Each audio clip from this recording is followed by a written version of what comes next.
Itong busing na to, nakita nyo naman po, doon sa vlog, kung ano po, tignan nyo sa vlog ko, doon sa live natin kanina, nakasave naman po yun, panoorin nyo po, kung saan ko po tinanggal itong dalawang busing na to. Ito po yung ano, yung sanhi ng ano, ng,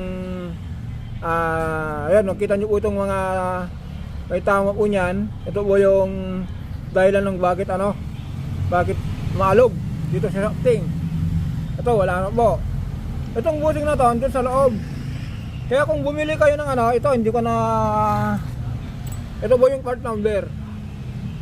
Kunin nyo po itong part number na to. Kung halimbawa po yung 4N15 nyo po malakas kumain ng langis dahil dun sa alog ng ano, ng shafting, ang naging problema mga guys ito. Tapos itong pinaka oil ring. Yan, ito yung pinalitan natin mga guys. Kung sa pansin niyo po, malaki na po ang kinain